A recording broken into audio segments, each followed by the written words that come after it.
You're listening to episode number 45 of the Keto Diet Podcast. Today we're chatting about the signs that point to you needing a carb up, how to overcome the fear of a cyclical ketogenic practice, and first-hand experience on carbing up and how to make it work for you. So stay tuned.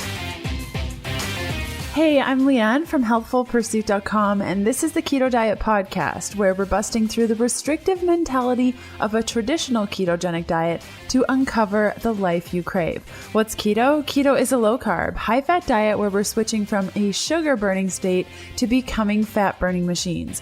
All listeners of the podcast receive a free 7-day keto meal plan, complete with a shopping list and everything you need to chow down on keto for 7 whole days.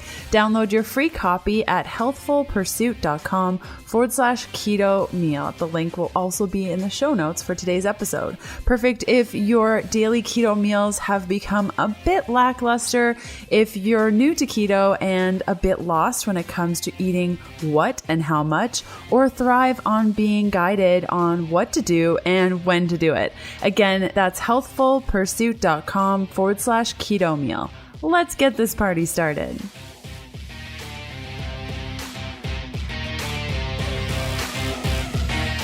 Hey guys, happy Sunday. The show notes and full transcript for today's episode can be found at healthfulpursuit.com/podcast/E45. The transcript is added to the post about 3 to 5 days following the initial air date of this episode. And let's hear from one of our awesome partners. The podcast is partnered with Wolf Clinic Royal Flora, my choice in soil-based probiotics. Soil-based probiotics are a fabulously effective approach to repopulating the gut. The soil-based organisms are cultured in decayed plant matter free from pesticides, chemicals, and toxins. Unlike conventional probiotics, which have a shortened shelf life, are vulnerable to stomach acid, weakened by processing methods, and less likely to reconstitute or colonize the GI tract to the level we need it, soil-based probiotics are alive and thriving, meaning they colonize along the entire GI tract, rapidly forming into the bacteria your body needs most as soon as it interacts with saliva. Soil-based probiotics from Wolf Clinic, called Royal Flora, is my choice in soil-based probiotic, and my gut has never felt less bloated. I'm not reacting to foods in the way that I used to, for example, spaghetti squash. I can eat it, no problem. It's great. US and Canadian listeners receive 20% off when you order from healthfulpursuit.com/gut. Use the coupon code GUT, all in caps, no spaces, for the 20% discount to be applied to your order. If you have an idea for a podcast episode or you want to submit praise over and above the review, which you can leave by going to healthfulpursuit.com/review, you can reach me at info@ketodietpodcast.com. I have no announcements today, so we're just going to cut over to introducing the guest.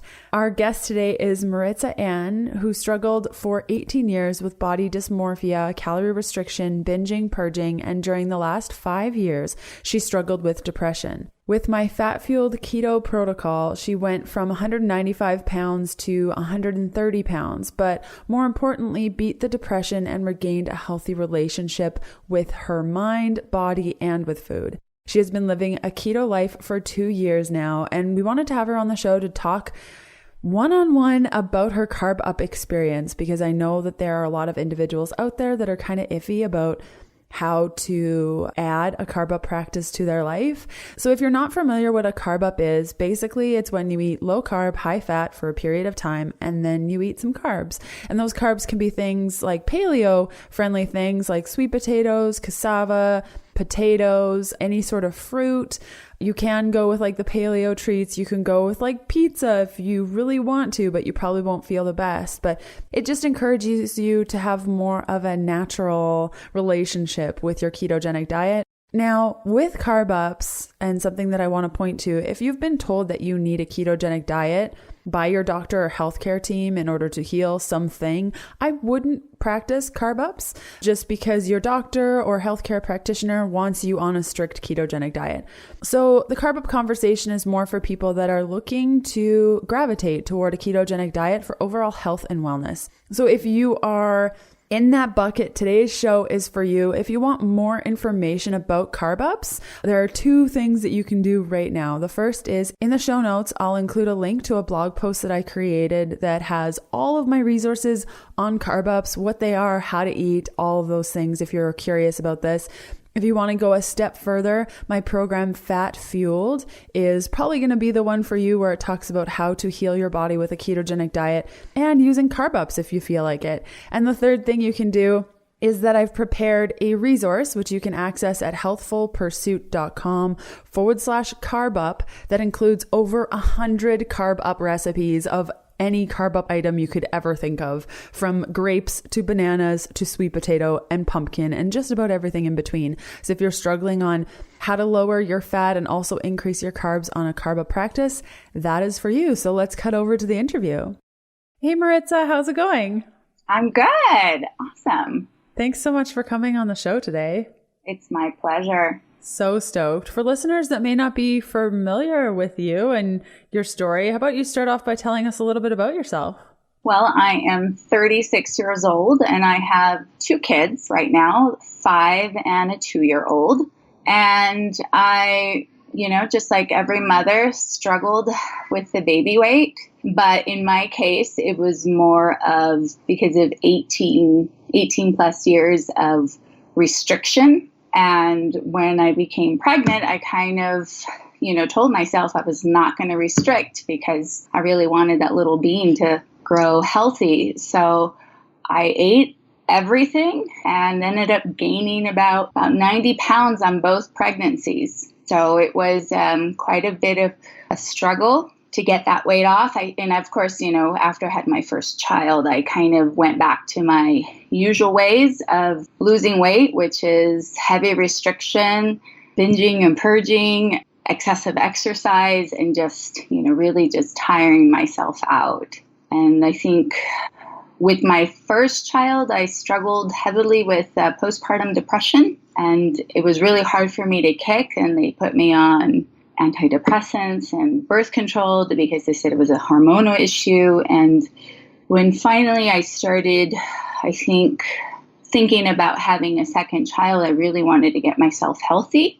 So I started scouring the internet and, put myself on a gluten-free diet, which is how I discovered you, searching for recipes. And I felt a lot better off of gluten, but I still wasn't doing keto. But then I got pregnant again, and while I was pregnant, I discovered keto through you, and I decided I was going to try it. I was definitely going to try it. So I had my child and gave myself a good amount of time of nursing. And because I had struggled with postpartum depression before, I was kind of just on edge. I think the entire first 6 months after I delivered with my second child, I was just kind of waiting for it to come in. But I slowly started incorporating keto into my diet, not necessarily restricting on the carbohydrates, but eating high fat and eating very low glycemic carbs into it. And amazingly enough, after 6 months of just kind of doing that, I decided to just go a little stronger. And the weight just started melting off. I think within the first year, I had lost everything but the last 10 pounds of my baby weight. And I think the most amazing part of it all for me was the no postpartum depression. It just never creeped on. The keto just kept me very steady. Obviously, you still had the emotional ups and downs of just having a baby, but nothing in comparison of what I had suffered from my first child. So that's kind of pretty much my backstory. That's awesome. And to just kind of see that transition. How has keto changed since you first started to now? Like, how has it changed for you from that first couple of weeks to what you're doing right now for your ketogenic journey? Well, I believe the first couple of weeks, I was like everybody else, counted every macro, made sure I was like at 20 grams, 25 grams, ate the perfect amount of fat, the perfect amount of protein, and I kind of kept it there, and which was great. But I started getting the sleepless nights. I started getting really heavy insomnia and just like my husband would tell me, just sit down. I couldn't like get myself to calm down, which I discovered later on that, just because I needed to incorporate a little more carbs. And I kind of just out of experimenting with my own body, I realized that I could, go one day and have about 60 to 70 grams of extra carbs. And within 15 hours of having that big meal, I would test my blood and I was back in ketosis. So I kind of slowly started incorporating more carbs. I would start by having maybe higher carbs every about 3 days. And I kind of felt like my nerves are calming down a little bit. After that, I wasn't as jittery and I was having better sleep once I started doing that. The heavy restriction, I think I kept the heavy restriction for about 2 to 3 months. And then I started slowly easing in with more carb ups. Instead of once a week of a carb up, I would started incorporating about 2 to 3, depending. And then I kind of would essentially like leave all my carb ups for the end part of the week when, my husband wanted to go out to dinner.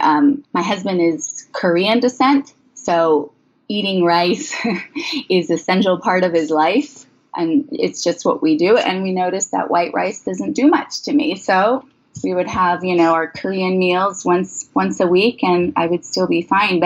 And now I'm able to, I think in a day, I don't count macros anymore, but I roughly estimate I eat between 75 to 80 grams of carbohydrates. And I'm in ketosis the next day. It's the beauty of being fat adapted. My body always wants to return back to fat, regardless of what I do. Were you a little bit upset when you started doing carb ups and you realized that you could get away with it? Were you I know like when I realized that I could do this carb up practice and still be in ketosis, I was like, why didn't anyone tell me this? Like, are you kidding me right now? Were you a little bit upset at the process or? I was because, I had been restricting for so long. I had been living off of spinach and kale for so many months and eating pretty much the same meals because I didn't want to screw up my macros. And when I just finally let go and said, screw this, and started eating a little bit more sweet potato and some carrots in my meal and having even indulging, oh my goodness, I had a little bit of apple on top of my salad. And the next day I would test my blood and I didn't even have to test my blood. I could feel it in my mouth that I was already back. I was like everywhere that I had read, nobody ever told me that you could pretty much go back to fat adapted, back to keto after being fat adapted. So yeah, that was upsetting that I could enjoy more variety of food besides just the greens, because I'm a very firm believer that I need a variety of food in my life to be happy. I can't just be hardcore and just stick to those 25 grams because, your quality of life just really goes down. Even though you're feeling great, you just always kind of ticked off that you can't eat everything. So that was pretty much the feeling. So you mentioned a couple of times testing your ketones and kind of knowing that you were either in ketosis or not based on the feeling in your mouth. Were there any other feelings that you have when maybe, I'm sure there's been a time where you ate too many carbs on your carb up and you're like, shoot. What did that feel like? I guess that's a good place to start. It feels like you're hungover. The next day of eating, if I had way too many carbs, and I'm not talking about alcohol carbs, I'm just talking I had way too much sweet potato and potato all together. I wake up extremely swollen and I'm immediately hungry in the morning. And I know that one. I'm really hungry in the morning. I'm swollen, I'm puffy, and eventually it takes me an extra day to kind of get that feeling that I'm in ketosis. I know the feeling because I'm always thirsty when I'm in ketosis. And you have that type of the keto breath that you're always rocking. And again, not being hungry. That's my biggest thing. When I'm in ketosis, I'm just not hungry. I mean, it's hard to force anything in my mouth before 12 p.m. And then that's even just pushing it. I could probably go to 2. If I'm really busy, I don't eat anything until 2 when I'm in ketosis. Which is the best, most freeing thing ever. Absolutely. And how many, we talked a little bit about your carb up practice. And for you, how many carbs do you normally eat during your carb up? It really just depends on how I'm feeling. sometimes I go as high as like 100, 150. It just really depends. Like sometimes I kind of, if I know I'm going to be going out with friends or we're going to be going to dinner, I kind of hoard my carbs for that night. But on an average, I think I go an extra like 60 to 80 carbs on a carb up. Mm. And what are your go-to carb up options? You chatted a little bit about it, but I'm sure people want to hear it again. Sweet potato is my big one. Kind of gives me that nice starchy feeling. I also do a lot of daikons. I love radishes. The starchy things like jicama give me, make me go to my happy place, especially. I can tolerate some fruits. Some fruits don't really make me feel like I'm hungover. Apples is definitely one of them that I can handle, as well as berries. I'm big on treating myself if I do a carb up with like kind of a mock berry parfait. And it kind of just gives me the feeling of that I'm having something naughty when it's really not. So they're usually my biggest carb ups, And then I have tried, some of more those high carb, no grain pastas, which are great, that are pretty much mostly almond flour or coconut flour. And that in a big like coconut flour naan bread, that one is another one that puts me in my happy place. It kind of just gives me the sensation that I'm having naan with my Indian food. Yeah, I love it. And like, how long were you fat adapted? You chat a lot about, now that I'm fat adapted, I can go back and forth, burn the carbs, go back to the fat. And I've definitely noticed the same thing because of my ketogenic experience. I did keto for 6 months, so hardcore, like just hardcore before I entertained carb ups. I know that you don't need to wait that long, but what was your process like? How long did it take you until you started practicing carb ups? I think I was so focused on just like, I think after you have a baby, even more so than being healthy, you really want to like get into those genes. So I was a little obsessive in the beginning, and I don't think I started practicing carb ups after about 4 or 5 months, because then I started feeling sick in the sense that I just wasn't feeling right. At first, I was like, wow, this is amazing. This is awesome. But I think, once your body burns through all the excess sugar you have in your body, then you kind of just, you feel like you need something. And when I noticed that I needed to do the carb ups was when I was just on like my 3rd cup of coffee a day. And I usually only have like one. So I need about 4 or 5 months afterwards, I started doing carb ups and noticed night and day and everything, how I was feeling. I was sleeping better.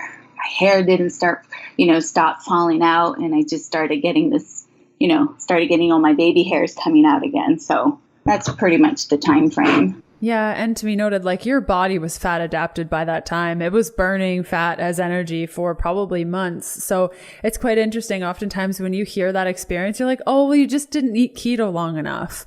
But I mean, at 4 months, you should be pretty ketogenic at that point.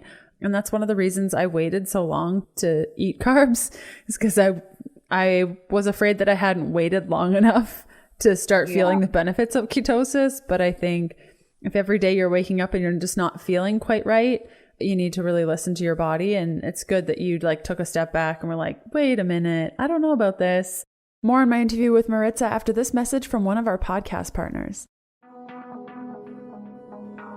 The show is partnered up with Paleo Valley, the makers of the only 100% grass-fed and finished fermented beef stick. Each stick contains 1 billion probiotic CFUs. We all know how important fermented foods are to the health of our gut and the strength of our immune system. Chowing down on Paleo Valley's fermented beef sticks provides your body with all of the beneficial bacteria it loves in one convenient little beef stick. Their gut-friendly sticks are gluten-free, soy-free, dairy-free, GMO-free, freaky chemical, additive, dye, and preservative-free, as well as being 100% free from carbs and sugar. and made with the highest quality ingredients. Exclusive to listeners of the show, receive instant savings of 20% off Paleo Valley fermented beef stick snacks by going to paleovalley.com/keto. And if your jaw is just tired thinking about beef jerky, it's worth noting that these tasty treats are not tough at all, but moist with a little snap. The summer sausage flavor even tastes like those hickory summer sausages, but without the gunk. Seriously delicious. Again, that's paleovalley.com/keto for an instant 20% off savings. Now, because your goal initially was weight loss, and what's kind of been that transition with carb ups, because I know the fear that a lot of people have with carb ups is, yeah, but I'm going to eat carbs and then I'm going to get quote unquote fat. So what was your experience with that? It was kind of hard because, it was I don't want to get out of ketosis. The only way I'm going to burn fat is if I'm still burning ketones. And then I kind of just, during during the first 6 months, besides wanting to lose weight and fight like the depression, I needed kind of to do a lot of soulful searching. And I kind of forced myself to eat carbs because I'm very much the all or nothing type of girl. I was very much fearful that once I start eating carbs, I was just going to let it all go again and just go back to my vicious cycle of like binging and purging. So yeah, I was definitely fearful of that because I just didn't want to fall back into that cycle. And it definitely took a lot of courage. And I think I started off small when I did my carb ups. I started off just putting some carrots into my saute and putting a little bit of sweet potato. And I started off kind of just baby steps until I felt more comfortable and realized the carb ups are not doing much to me. They're not affecting my weight loss. They're just helping me feel better. And that was pretty much it. And I guess overcoming that fear, like you were saying, is just baby steps. Like start off small, doesn't need to be huge. And for a lot of people listening, it's not like, I don't know, when you commit to something, you need to do it. I think we have this all or nothing mentality of like, yeah, but if I commit to carb ups, then I have to do them. Well, if you don't like them, you don't have to do them. And if you're feeling great, don't do them. Like it's just a tool that you can use on your ketogenic diet if you're not feeling optimal to see how you could feel better. How do your carb ups look like now than they did when you first started? Have there been any differences, benefits that you've seen? I know you've touched on a couple of the benefits. Anything that is momentously different? I think one of the difference now that you notice in my carb ups is that I've been experimenting. I'm almost 99% of the time grain free, but I experimented, for example, with white rice, and I realized, and I tested just out of curiosity the next day, and really my blood sugars were not spiked at all with the white rice. And I know there's been so much, it's like huge controversy sometimes to have the grains, but I have been testing. And for example, if I go over to my mom's house and she's making tacos, I'm not going to offend the entire group. I will have one. And, that's pretty much how I've kind of decided to live my life. I'm decided to live, my normal life is I am keto. I don't touch grains, but if I go out with my family, and I'm not going to be the obnoxious girl that's not going to touch anything. And I think that's the big difference now than before. Before I was like, no, I'm not going out. I'm cooking all my meals at home. I'm not going to enjoy my life. I'm not going to go on date night. And I just realized that wasn't realistic in the long term for me. Personally, it just wasn't realistic. I like to go out. I like to enjoy my meals, and I like to explore food. And as long as I'm not allergic to it, or it doesn't cause severe, inflammation, I will try it. And then, jump on the horse the next day and be fine. Yeah, I think that there's a lot of fear, and you touched on it too, of that fear that comes when you're like, okay, but I'm keto. And I think with anything, it's like when I was vegan, the fact that I wanted honey so bad, and I knew that I couldn't have it because I was vegan, and I felt so guilty when I'd have honey. And it just happened once because I couldn't even handle the guilt that I had, because I'm like, I'm not vegan anymore. And it was so hard for me. And I think regardless of what eating style you resonate with, if you're kind of following somebody else's protocol or something, I know that I had a lot of fear about like, but vegans don't eat honey, therefore I don't eat honey. It's really about finding something that works for you. So do you work out at all or move your body? Do you work out or exercise in any way? I do. I discovered I used to be a marathon runner, long distance running. And when we moved, it was just because of weather. It was really impossible to get out there. So I discovered Bikram yoga, which I absolutely love, and Pilates. And those are my go-to. I think more the yoga is more of a mental release in addition to the physical, but those have been my go-to. I stopped running like a mad woman and just started relaxing and doing exercises that I felt better in, besides just burning calories. So it was a more mindful practice that I started, especially with my workouts. And do you use carbs and carb timing for your workouts, or do you find that just having a carb up when you feel like it is good enough for you? Again, I stopped just kind of timing everything because I think it just, in order for me to heal my past obsessions with counting everything, I needed to let go. So whenever I feel like I kind of need a carb up, I do it. And especially, I try to time my carb ups after a long session. After like a 90-minute yoga session, I usually will have a little, we'll have some berries with my dinner or have, some apple. And that usually kind of calms me down. And it just really just sets me off for like fantastic sleep. I found that, especially doing the yoga about 2 to 3 hours before going to bed, I knock out like a baby. That's nice. That has been also great. Yeah, I know that when I was doing keto for those first 6 months, my sleep sucked so bad, like so bad. And I know when I don't listen to my body, I know last night I went out for dinner with my sister and there were no good carb options. And I really felt like I needed carbs. I went on a really long hike and I was dying for carbs, but they just didn't have anything I wanted. So I didn't have anything. And when I got home, I grabbed my laptop like I normally do, checked some emails, and then I was up till 4 o'clock without even noticing. And I'm like, shoot, I should have had that carb. I should have had something even when I got home because I was still craving carbs and I was like, I'm too lazy. I don't want to eat. But it's amazing. And we're not talking about a lot here. Like I don't pound cupcakes or make a ton of sweet potato mash and eat cups of it. Like sometimes my carb up is, like you said, just an apple. and that's enough for me. So were there any more trial and error things that you kind of had to figure out once you kind of got over the fear of eating carbs and started incorporating that carb up practice? I think I kind of went through everything and kind of tested things out because I wanted to really kind of understand what my body went through on a carb up. So I kind of tested all the foods. I tested all different kinds of fruits, and I even tested myself, how do I handle smoothies, which are not good for me. I can't handle the smoothie. I start like eating everything nonstop if I have too much fruit sugars. So I think that was the biggest thing. I started off small and then I started eating different types of like root vegetables and kind of testing how I felt the next day. And that was the biggest indicator. Like if I would have, a big thing of parsnips and the next day I would wake up completely swollen and feeling hungry, then I knew I needed to either back off on the amount that I ate or just eliminate it altogether.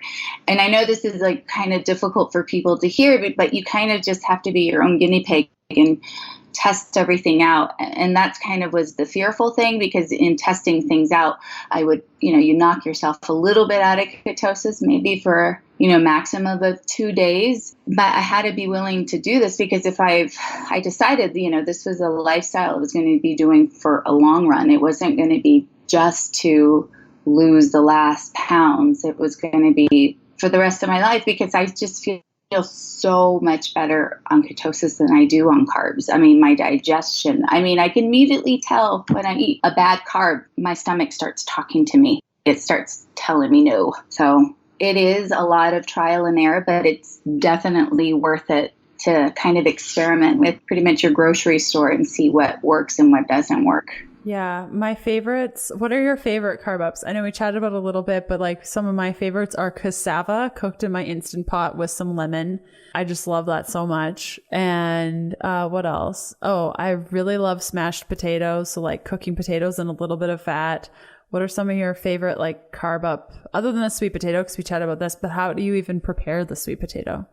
I'm kind of a traditional type of girl. I like it just soft and steamed with a little bit of either coconut oil, or I even drizzle a little bit of like truffle oil on that if I have a good bottle, or even grass-fed butter is fantastic to me.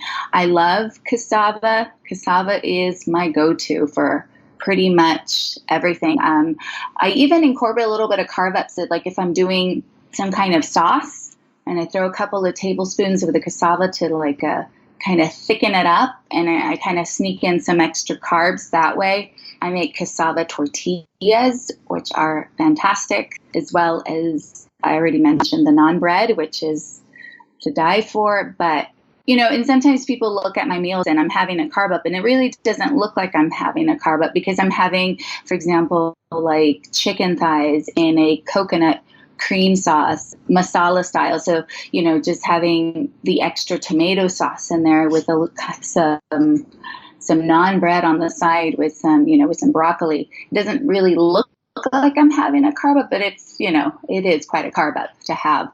So those are my go-to. Like I mentioned, almond flour pasta is another one to kind of just give me the sensation that I'm eating some pasta. And sometimes I just do carb ups with a lot of vegetables. Sometimes I'm just craving the root vegetables. So carrots with parsnips and some red onions in the oven are one of my favorites for carb ups. And do you reduce the amount of fat in your meal when you're doing a carb up, or do you kind of just like, screw it, I'm going to have what I want when I have it? I know I should probably be a little more strategic about, balancing my fat oils when I'm having the carb up. But I think naturally when I'm having those carb ups, I don't necessarily feel like I crave the fat too much. So I'm not like dousing my parsnips in a bunch of coconut oil. I really don't put anything extra. And then that's one of the things, like during the entire time I've been in keto, I don't necessarily add a whole bunch of tablespoons of extra fat to anything. I just either a fatty meat to go on the side with it. And that's kind of how I've ran my diet. I really don't add too much extra fat of anything. So I don't really count the macros that I do. There's days where I'm like, screw it, I'm eating everything. I'm eating that baked potato with butter, and I'll do it. But again, and for my own personal struggles, I kind of try not to control too much of things, or then it just puts me in a different headspace that I don't need to be. More in my interview with Maritza after this message from one of our podcast partners. I love being Canadian, the home of the true North Strong and Free, but gosh, I'm pretty jealous of you all in the US because you get access to Thrive Market while I'm stuck with limited access to the abundance of health foods that you all know and love. We have 14-day shipping and everything's really expensive, and forget about free shipping. That's always out of the question. For all of my pals south of the border, my friends at Thrive Market are offering you 35% off your first box of groceries plus free shipping and a 30-day trial so you can reorder your favorites a couple of weeks down the road. Imagine spending only $9.95 as opposed to the $20.99 on raw cacao powder, or $15.65 as opposed to $24.99 on MCT oil if you go to a retail store. So on top of their everyday wholesale prices, the extra 35% off your first box of organic and non-GMO products plus free shipping is going to make a regular $100 grocery run into about a $50, maybe $75 Thrive Market order for the same amount of things. You can go to thrivemarket.com/HP to get your instant 35% off, and this offer will expire in a couple of weeks. So if you're on the fence about it, the time is now. Again, that's thrivemarket.com/HP to get your instant 35% off, and this offer is available to new Thrive Market customers only and people in the US. Wah, wah. And how has I mean, we've chatted a little bit about your keto experience and how fat fueled has helped and how carb ups have helped. Thank you so much for sharing your story and all of that. What do you feel is missing in the ketogenic space, specifically for women? Honestly, I think a lot more research and data. I kind of feel like all the research that I've found for ketogenics and success stories and, scientific research that has been done all on men, how men do fantastic when they fast for 24 hours and how they feel great on 20 grams. And I kind of feel that there's not been enough support for women on a ketogenic diet in terms of carbs. And again, I've kind of released myself from the title of keto. I eat a high fat diet for most of my part of my day, but when, I kind of just steer clear of titling myself as keto because I almost feel like I'm not completely keto sometimes because I do eat a lot of carbs. But again, I do feel there's just lack of support in, long-term effects of women being on such low-carb diets and how they feel. And again, I honestly feel like every woman is absolutely different. Some women can probably handle living on really low carbohydrates and be absolutely fine. And some women probably just can't. And I'm one of the women that can't. I can't live that low of carbohydrates immediately. If I try to do a 24-hour fast, I can't sleep at night and I'm shaking and I get really shaky. So I try to just not. But yeah, that's pretty much it in a nutshell. Amazing. And is there anything that you wish that somebody would have told you when you first got going about how you could, get closer to your body and kind of overcome these fears? And it sounds like you've made such a huge transition over the last couple of years of not tracking and being kinder to your body. Is there anything that you wish that somebody would have told you before all of this happened to try to alleviate some of that pain that you were feeling before? I think the biggest thing that I wish that I would have learned from the beginning is to not title myself as anything. Before I didn't want to, you get so locked into titling yourself either as paleo or vegan or keto that you feel like you have to live by those standards. And that's torture, especially for somebody that comes with, such a restrictive background.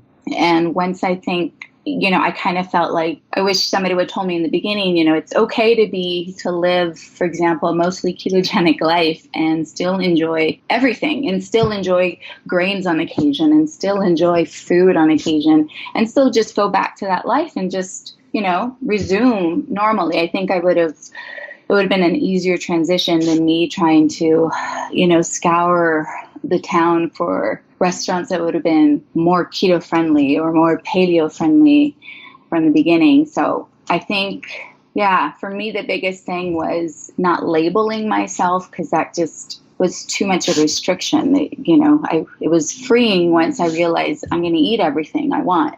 But, when I go back to my life, when I go back to my normal, I cook keto because that's what makes my brain happy and that's what makes me happy. Amazing. Thank you so much for coming on the show today to share your experience about carbing up and how it works and what you've experienced. I know that it's a fun topic to me because it's sort of like breaking all the rules, and I love breaking rules and getting away with things and still having the same experience as somebody who's maybe like struggling through keto, and here I am eating carbs and still keto. And so I really enjoy this topic, and I'm sure that a lot of your experience has helped many people kind of maybe play around with the idea of trying out a carb up. And if it feels good, continuing on with that and kind of busting through some of the fears that can come with that. So yeah, thanks so much for coming on the show today, Maritza. I really appreciate it. No, thanks for having me. It's been my pleasure. The show notes and full transcript for today's episode can be found at healthfulpursuit.com/podcast/E45. And the transcript is added to the post about 3 to 5 days following the initial air date of this episode.